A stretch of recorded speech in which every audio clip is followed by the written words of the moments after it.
Test, test, test.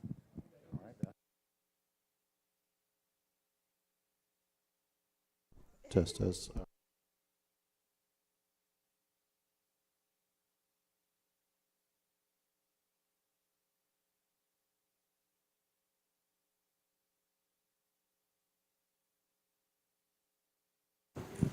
Testing, testing, testing. All right.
Testing.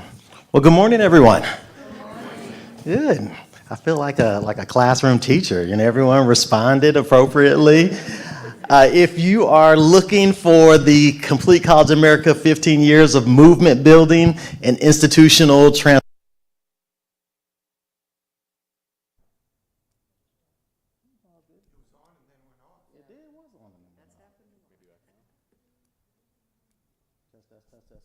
that's all good. We'll share one of these. This one? I'm going to ask you to do me a favor and we'll split this one, maybe just a battery issue or something. Test.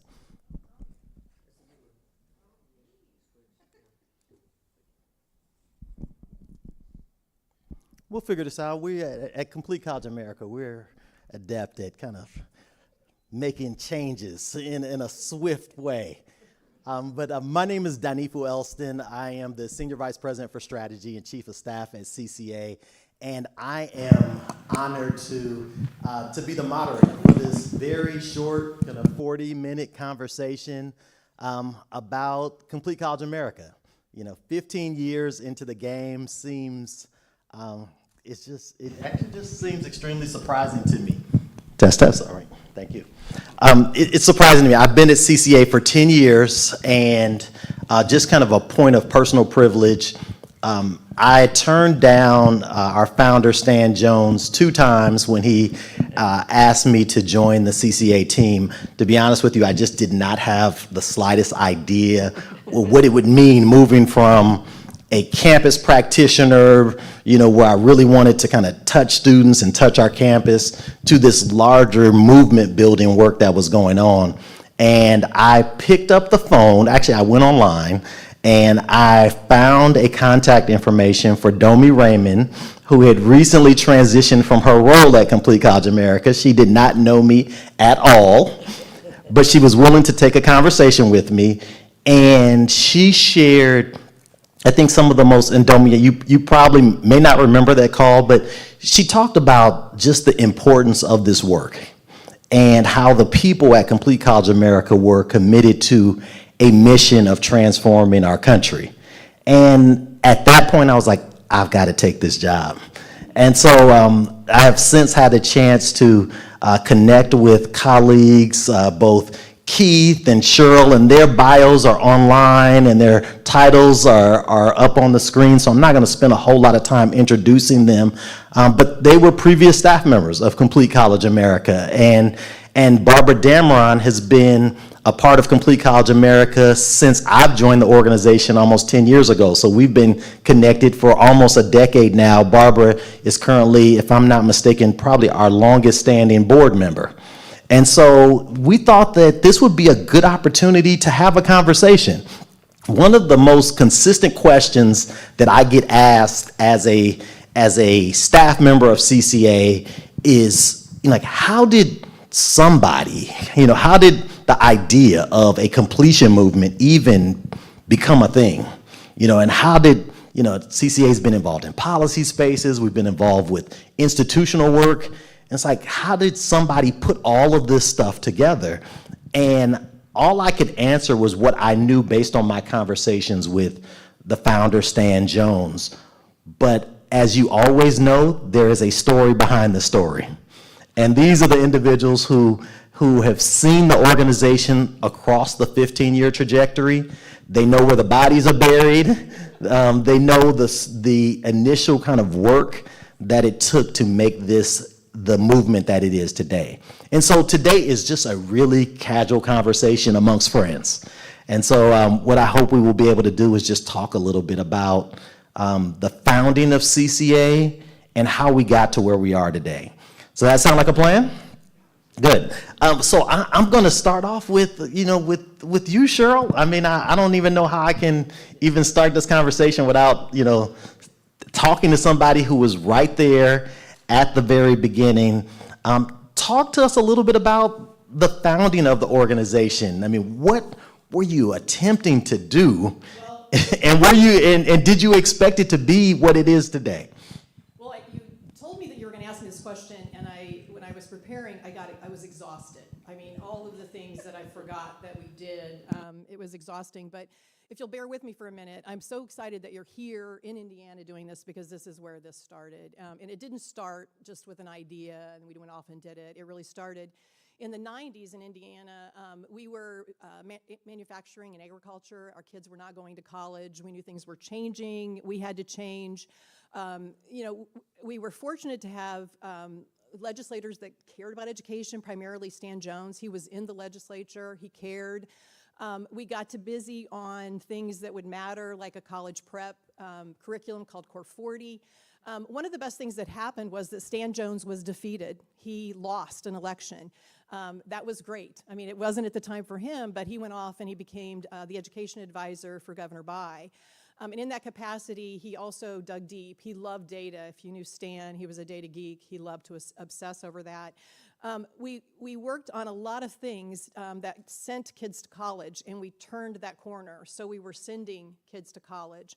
We were fortunate to have governors who cared about education and the power that they could have. We had one particular governor, Governor O'Bannon, a very quiet man, who saw the value in pulling people together who didn't share the same ideas, who didn't know each other. And this is important to why CCA became what it was. He invited just a small group of people into his office, and he asked the superintendent of public instruction, who was elected of a different party, to co-chair with him.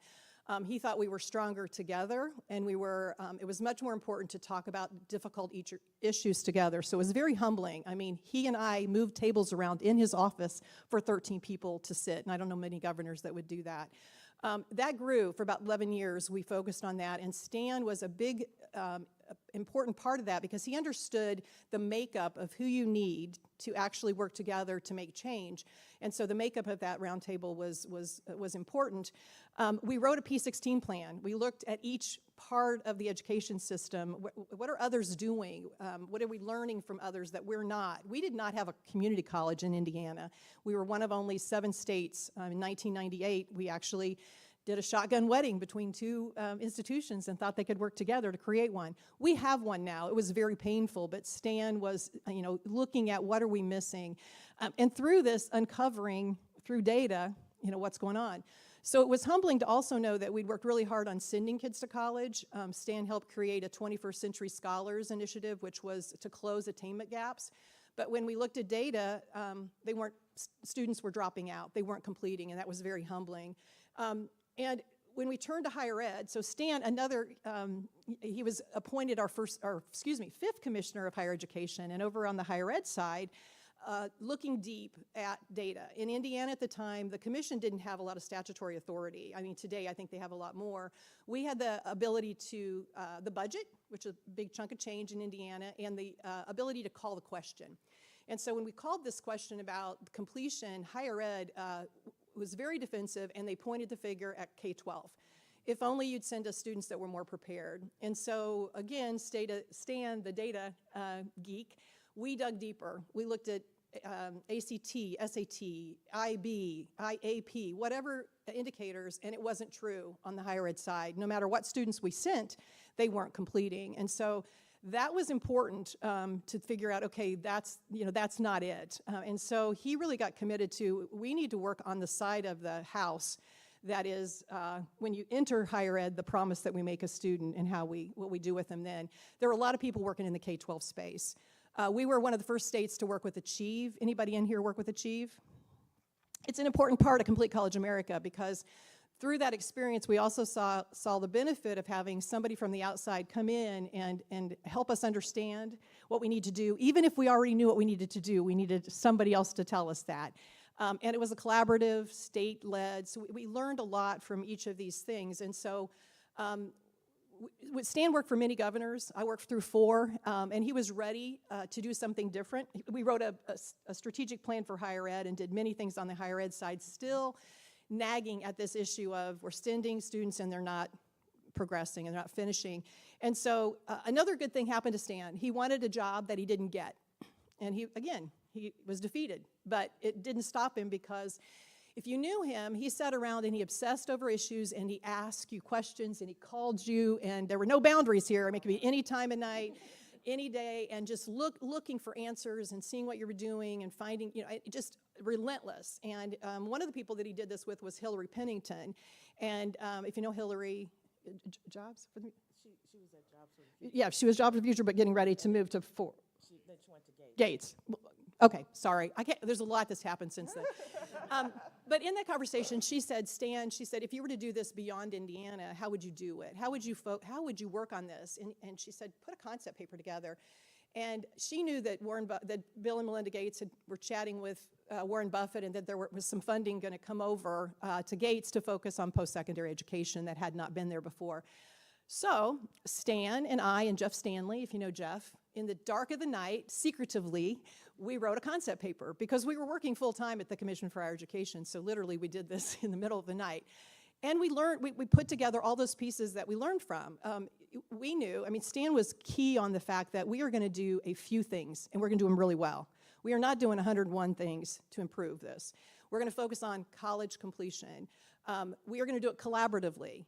We are going to work with the willing. There are enough people out there that are going to resist this. We're going to find the people that want to work. We're going to be data-centric. We're going to learn from the data. We're going to find the answers in the field. We are not the experts. We're going to find the answers in the field. So these kind of core things came together, and so I take credit for the working paper name and the real name of Complete College America. So in the working title, we were the National Consortium for College Completion because we were going to be national. We're going to work together. That doesn't sound really good on social media. You know what I'm saying? Like, that's not a good tweet handle at all. No. And so we knew it was working. And so later when we came over, and we got a 9-month startup grant, which was exciting but painful. And Keith and others are going to share, I'm sure, some of these early stories.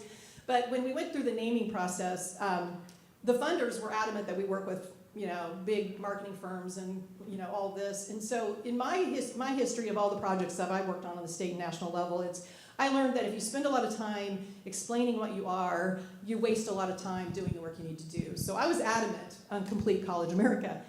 There were a lot of other things proposed, and I'm just really proud that we said what we were and we didn't spend time educating people on that. So that just gives you, there was a lot happened before that then we got that funding and we started building. We launched in 2010 with 17 states. Stan's experience working in the legislature and with governors, key.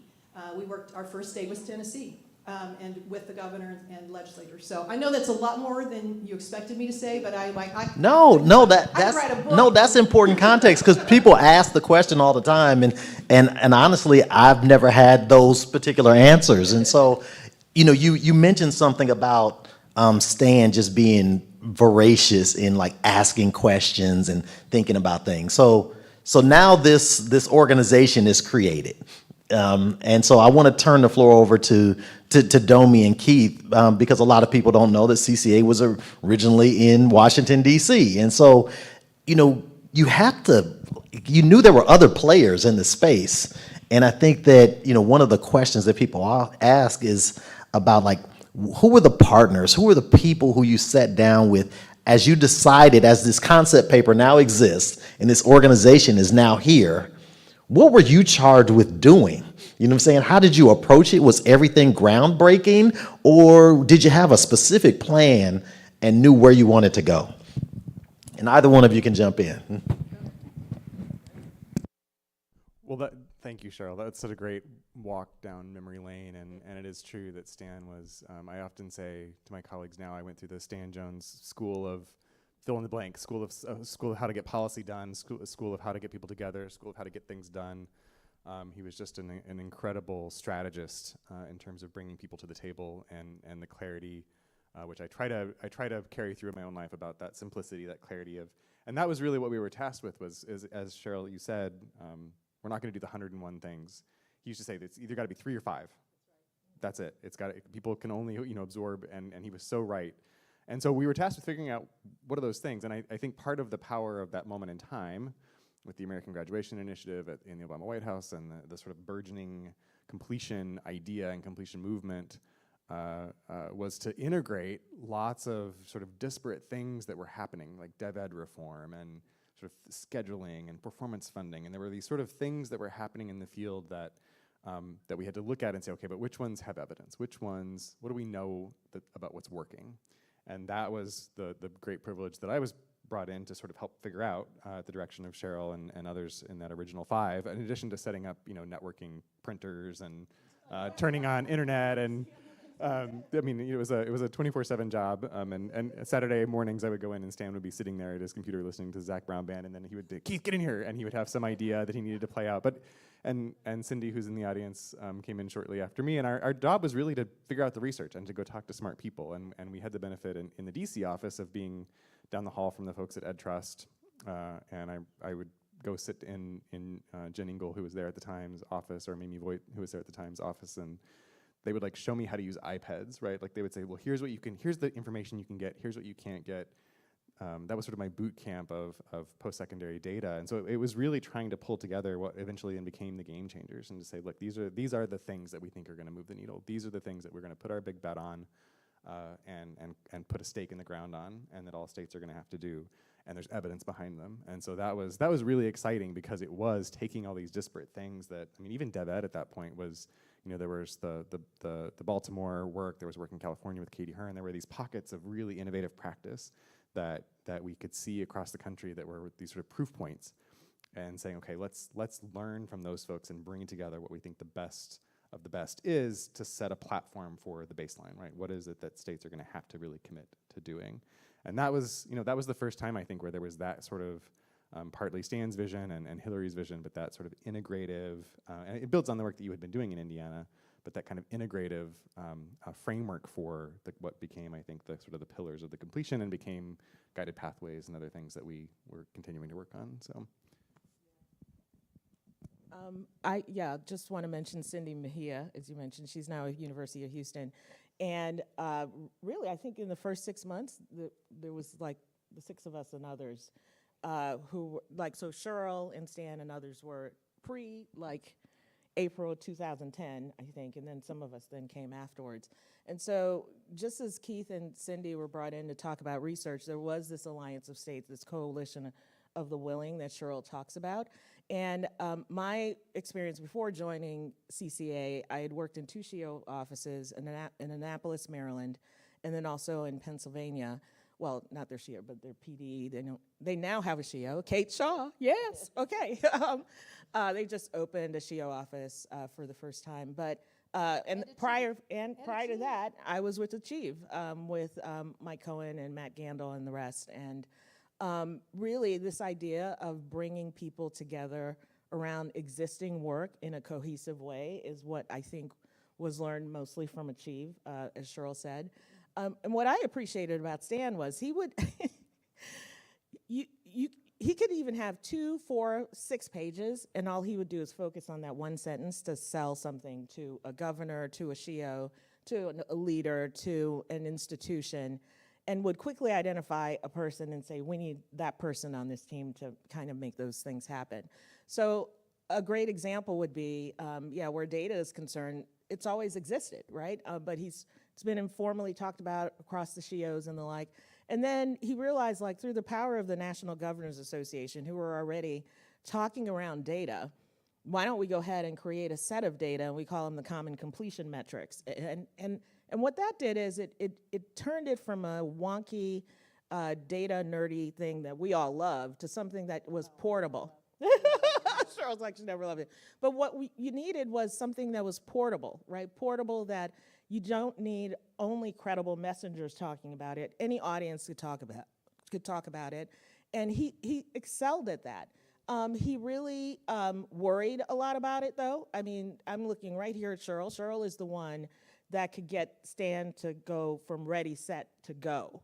Because Stan would just, it would ruminate. I mean, all of us know this. He would be like, well, and Cheryl's like, let's make a decision. And then he would, and then he'd go, oh, okay. And then Cheryl would be like, okay, the decision's made. No reversal, right? And so there was this common.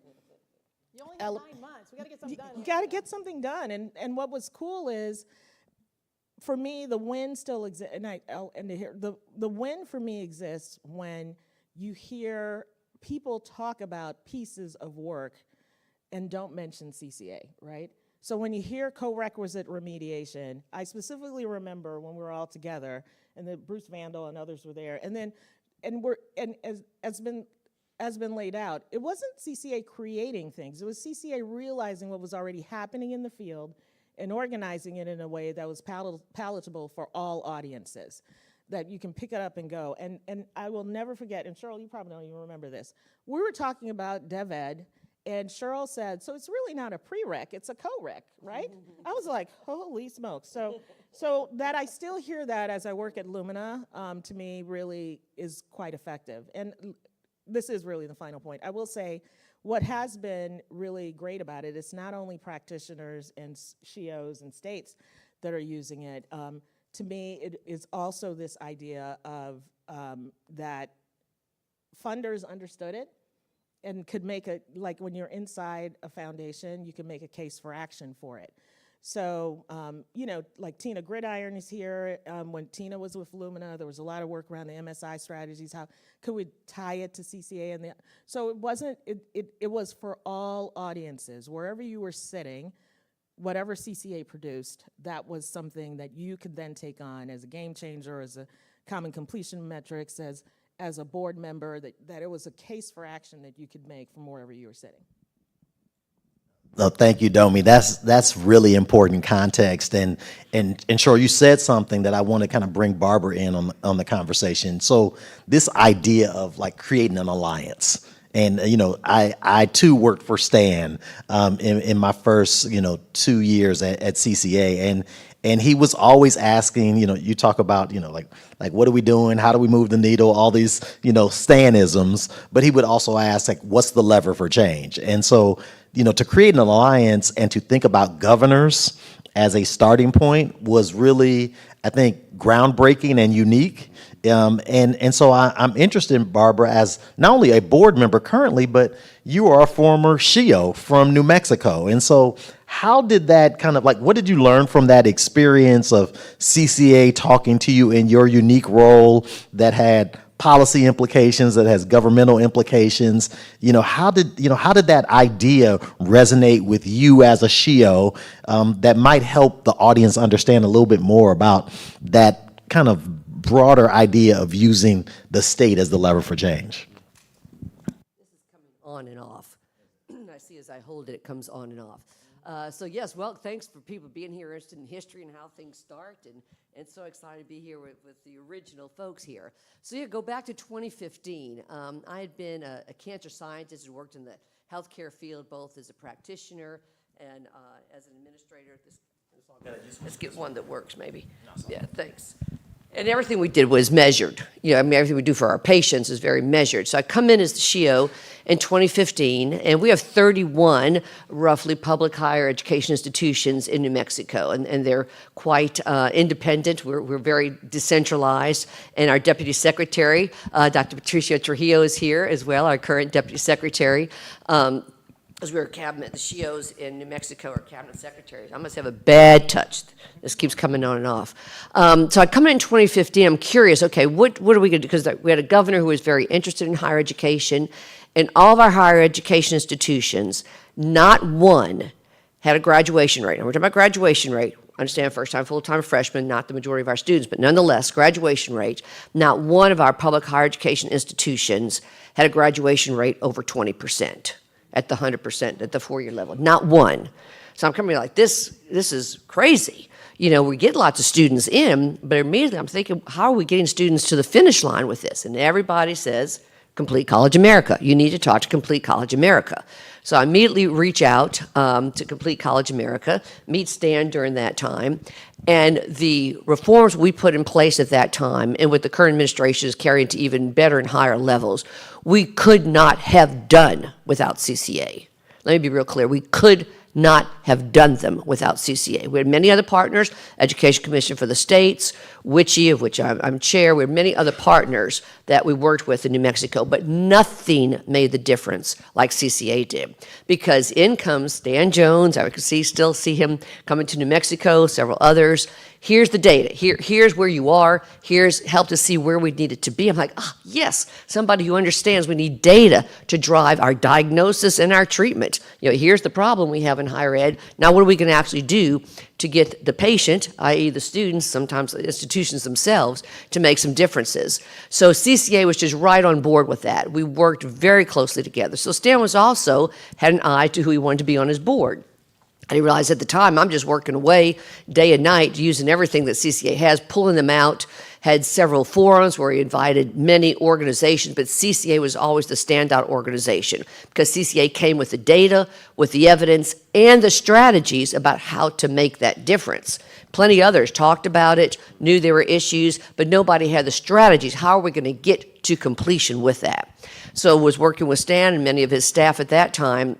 And I'll never forget how surprised I was. I was already serving on many other boards, because my background as a cancer scientist and practitioner, when Stan said, we need to get you on the board, Barbara. Come on to the board so we can tell other states what's going on here. So he also was very strategic in how he wanted board members from very different places. I mean, all from D.C., the East Coast. You know, we're New Mexico. You know, we're between big old Texas and big old California. You know, we're New Mexico way out here in the West. But he was wise to see getting people from different parts of the country and making that difference. So throughout those 4 years, and like I say what the current administration is doing, we've continued to build in New Mexico. We've increased our graduation, our completion rates. We're doing a big study right now. Dr. Brandon Protis, who's in the back of the room there, is my co-investigator on how we can really scale up moving from traditional remediation to co-requisite. Dr. Loretta Griffey has worked with us as well, but CCA constantly is the one who has the vision, and that continues to come through Stan. I was fortunate enough to work with him on the board several years before his passing, and his vision, his commitment, his focus on let's get just a few things done. That's what I'm constantly saying to the state. We can't do everything. How we're going to do a few things here has constantly allowed us to improve in New Mexico, where all of our metrics are improving. Not where we need them to be, but it would not have happened without CCA. Let me kind of bring some other folks in on that same question. You know, you think, okay, get a governor on board and everything is just going to kind of roll downhill. And we know now in retrospect that that comes with some complexity. And so I would love to know, you know, you start an alliance with 17 states and, you know, does it always go the way that you thought it would go? I mean, and what mistakes, you know, kind of came out of that? I mean, we hear the wins, but the underbelly of this is that institutions didn't always feel the same way. I'll speak to that. Yeah. Absolutely not. I mean, working in Indiana in higher ed and making change was very difficult. And legislators were intimidated, probably still are, about higher ed, and they would not ask questions. Stan was good at teaching so that we could bring more into the conversation, like Domi and others have said. And he knew the power of the governor. He knew that you had to have legislators, and you knew you had to have campus leadership. We work with states with all sorts of different configurations, whether you have a regents or not, so, the need to have the right players is not at the table, can't be underestimated. We did convenings. We designed an academy model based on something that we had used in Indiana and a national model that we totally made our own. But we could insist. The one thing we paid. We didn't have any power at Complete College America. We weren't making people do anything. But we insisted on who had to be on a team to be able to participate, because Stan didn't want to do a press conference. That's not what we were about. We're about real change and staying to make it really matter and staying as long as it took. And that's tough. Funders are impatient. They want to see something new. So it was hard work, but you had to have legislators from both parties, both House and Senate. You had to have your governor's office there. You had to have your key leadership on your campuses. And we knew if we let a team in that didn't have that, there wasn't much that's going to happen later. It wasn't going to stay. So some of those things we knew going in, and if you want to know a mistake was to allow a state to participate that didn't have those players. And you can talk to people that weren't really bought in when they were brought in, and then together learning. I'll never forget, you're reminiscing, I'll never forget, I think it was in Utah. We were on the bus riding up to Mount Noma. Is that in Utah? We went a lot of places. I don't like to travel anymore because of all the traveling I did. And I was with DevEd faculty, and they didn't go into this to damage students. They really wanted to help, and their heart and soul is in this. And as they're uncovering their data, they're in tears to go, this is really what's happening. And together we learned. We learned together about what was happening. This was never meant to be a gotcha. Some of us were uncomfortable even with the first report we put out, The Bridge to Nowhere. We had fights internally.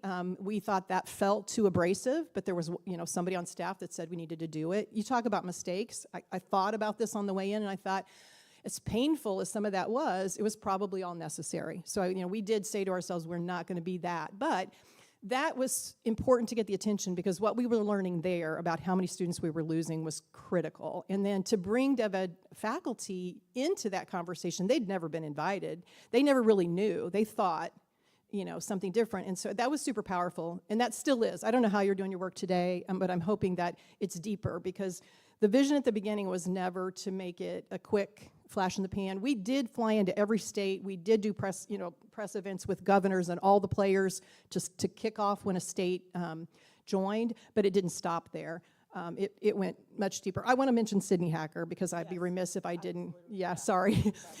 Sydney was at Gates, and is she still there? No. Yeah, no, right, okay, but yeah.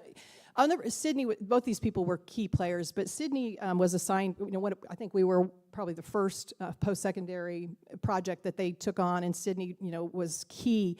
And I'll never forget, we were at a meeting with them, and we were struggling. I think it was in DevEd or one of them that was really stubborn. And I think Stan was even skeptical about whether we could make a difference.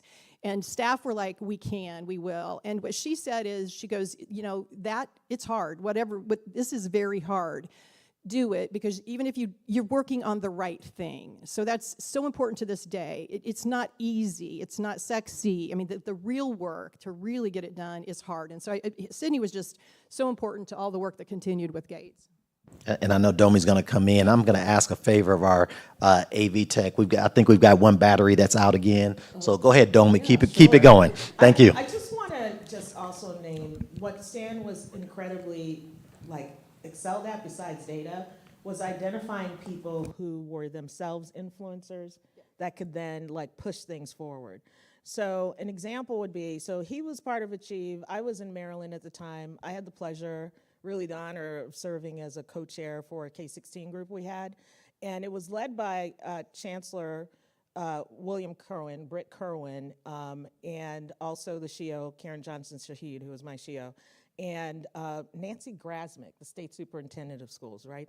And the three of them together in talking with Stan could then help elevate this idea of what was happening at Achieve and spread it in the same way that Stan was also able to have Governor Bredesen put out a complete college act through a special session. So every time he did those kind of things, it then would amplify it across other people, right? The presiding chair of the National Governors Association, when he did the common completion metrics, was actually now Senator Senator Manchin from West Virginia. He was the governor at the time. And so there are these things that he would do that I think really also enabled like the push to push across things that seemed to be like an issue or might be considered a mistake. He would just identify these people who were like hubs and amplifiers for the work, and I think that was really critical and still is critical to how CCA has been successful over the years. I think Barbara wanted to bring some in, and I've got a question for Keith afterwards. Yeah, just very quickly about governors. That was one of the, excuse me, the skills and talents that Stan and the other staff had was about focusing on a governor. My governor when I was SHIO didn't, by her own admission, didn't know anything about higher education, didn't want to know anything about it, didn't know anything about it. As she used to say, I went to college, they told me these classes to take. I had 4 years to do it. It was the clear path for how to get there to get into law school. But Stan knew we needed to focus on that governor. We have a governor now who understands a lot more. Didn't need quite that much training about higher education, but we really focused in to help her to understand the governor at the time. And sure enough, when we'd have these statewide summits, she would be up there talking about meta majors and all kinds of stuff. And I remember Stan from the other saying, first governor who ever talked about meta majors in one of her presentations. So he really understood we needed to focus on the governor, which of course I knew working for a governor, we needed to get that. But he knew that and had a board comprised as such. There were lots of governors involved in the early days of the board that were very pivotal to having other governors then get on board, seeing that other governors, other legislators were involved with this, in addition to the data, in addition to people that are determined to make this happen, and he had the foresight to see that. Well, and I would, so thank you for your comments, and one of the consistent threads is the leadership and the legislative work that went into it. And so Keith, I'm going to ask you, because now you're in a role as a philanthropic leader who still has those practitioner roots, and we just went through one of the most consequential elections in the United States. And so my question for Keith, and if anyone else wants to add on, is like when you look at the landscape of higher education, are there similarities now to what was happening then? What's different, and what are we going to have to do differently as a result of where we were? I always felt like, it was easy to get D's and R's together on a college completion agenda, and so it's like absolutely not. So I'm gonna come back to you then on that, Cheryl, because I think people thought it was an easy process. So I'd just love to hear your thoughts, and Cheryl, seems like you got some thoughts on this as well. Yeah, it wasn't easy, and yet I think that part of the Stan Jones magic was to use data to cut through some of the noise, and good Lord, do we need that right now? I think we need some of that magic right now to come back to like, look, there is actually, the loss of faith in higher ed is it's not overstated, but it is. Americans have lost faith in all our institutions, and higher ed fares relatively well in terms of the loss of faith in institutions. People still want their kids to go to college or to get some kind of training after high school. We just are getting distracted by the noise and partisanship to build power, and we need some of that Stan Jones magic again. I think some of the CCA magic of getting governors in particular, because I do think the action is in states right now. It's going to have to be in states. Yeah. To say, look, we care about having a talented workforce that is representative of our state. Our employers care about having a talented workforce that is representative of the people that they serve. Let's focus on what we need to do to build that, and let's get focused on that. And whether it's traditional college paths or apprenticeships or whatever that set of paths is, at Ascendium we try to be very intentionally and with all the equity sort of safeguards in mind, intentionally agnostic about the paths that exist, so long as there's a path that leads to upward mobility. And the thing that we hear the most from states and folks in states is like, tell us what good is. Like, tell us where we should be directing public investment, whether it's a red state or a blue state. Like, tell us where should we be investing so that in short-term non-credit credentials, whatever tell us where we should be investing to get that return to build the talent for our state. There is a common imperative there. And I think that CCA and other organizations and thinking about the power of the governor and the magic that Stan worked back in the days, I think we need that again, and we're trying to help find some of that signal through the noise. And I think if we can get some of that narrative back around to, like, look, whatever the path is that your kids took, whatever the path is that you took, we all want our future generation and our current underemployed adults who are in low-wage work or needing a foothold in the economy to have some good path that gets them there. So let's organize around that. So I think it is. I hearken back to those lessons that Stan taught me back in 2009 all the time, and the work that CCA continue to do all the time now as we think about strategy at Ascendium. Thinking about the sort of policy learning that you all developed and designed and implemented to help states, because every state would say, well, we're different, and then Sam would say, great, okay, great. Well, what are you? I bet I can tell you what your graduation rates are, and he was always right. And I bet I can tell you where your biggest leaks are, and he was always right. And I bet I can tell you what your biggest policy blocks are, and he was always right. So I think there's something in the way that he used data, the way that he got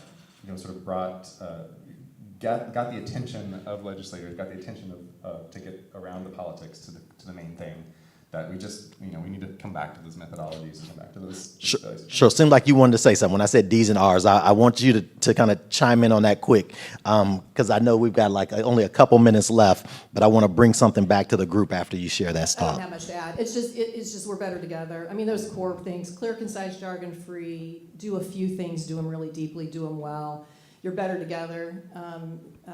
You're all trying to say the same. Be civil. Just some of those lessons I think are the same today that they were then. So. Well, and so my final question, and I'd love to just hear a quick piece from everyone. One of the things that I think is extremely valuable about the enduring legacy of Complete College America, Stan Jones, all of you who've been staff members, and so many other individuals who've contributed to the work, is that the mission still remains. And so I think our president, Dr. Yolanda Watson-Spiva, she always talks about Stan's legacy and who got left behind and what still needs to continue. And so my final just very, short piece from everyone is, what makes CCA unique in this college completion movement? And it could be retrospective or where we need to be. What makes CCA unique? Well, I can speak for, we're the only one working in this space, in terms of being focused on that particular thing. But I hope 15 years from now you don't exist. I hope you work yourself out of this particular job. There'll be other ones to solve, but I'm hoping that the game changers are strong, and people embrace them, they go deep, they forget who came up with them, the credit wasn't necessary, and that it changed the way we do business so the outcomes are different, and that we don't need to be 15 years from now having this conversation. And so that's what, I don't know if that makes you different or not ever, but if you can set the goal of not being needed in this space, that would make you really different. And there'll be plenty of other work, so I'm not wishing you not to have jobs, Dhanfu and others. So. I think it's that CCA is highly structured and yet also nimble at the same time. It's what Keith talked about. Every state thinks they're unique. They're not actually unique, but things are spoken about in different ways. And so how you communicate that so that all audiences, no matter where they sit, see the structure and say, I can pick 3 of these 5 game changers and see something successful, but then also say, oh, my state needs to do these things, and I can deep dive and do that. We used to do self-assessments, and then in every tool the CCA creates, it's not to create it for CCA, it's to create it for the audiences that need it to move the agenda forward. Can I just quickly say one quick fun story about Stan? Because I want you all to know the person that he was, also a wonderful family man, did a lot of great things, drove a little red Fiat that I called a roller skate because there was no reason he should fold it himself into a small Fiat. And then the best part is, I was telling Cheryl, you go on flights with him, always the window seat, because he'd create a whole 7-Eleven under his arm. There are, that's true about, 2 Diet Cokes, 3 things to drink. All of these things. And so there are all these little nuances to this. We've talked about him as this, really wonderfully prolific, deeply thinking around the work. But there was this man that had these like wonderful little quirks, like, you know, what you got under your arm there, Stan? You need a Diet Coke, Domi? No, it's all yours. You know? So just wanted to share that. Just very, very quickly, of course, the name, Complete College America, because we're nowhere near where we need to be with that. We've made progress. So first and foremost is Complete College America. Secondly, what CCA does so well, and it started this, is having the institution be ready. Instead of saying, as we all know, yeah, our students are not college ready, having the institutions be student ready, which they're not. And that's making such a difference in so many places. So I feel we need to continue to stay focused on that. I just quickly, I think, you know, as a funder now, it's always interesting to me how hard it is to give money away well. And I think one of the things that CCA is really unique in still, from my view, is that you know, you can find really great work that is moving the needle at an institution, and then you can find really great work that's really upstream, that's, you know, thinking about policy design. CCA is really unique in being able to bridge, like, meaningfully connect those things, like meaningfully connect a policy agenda, a policy imperative, the work that legislators, you know, that important tier of work with what's happening at institutions, and draw a coherent through line between them so that it actually, and that, again, that was part of Stan's understanding of how change happens, and I think that is still, you know, we've got to figure out how to bridge those two things because they're so interrelated, and the work doesn't happen at both often enough, so. I just want to say thank you all for attending. Thank you to our panelists. Thank you for your contributions to the organization. Thank you all for the work that you have done and will continue to do. And with that, we'll just say onward and upward towards college completion. Thank you very much. Thank you.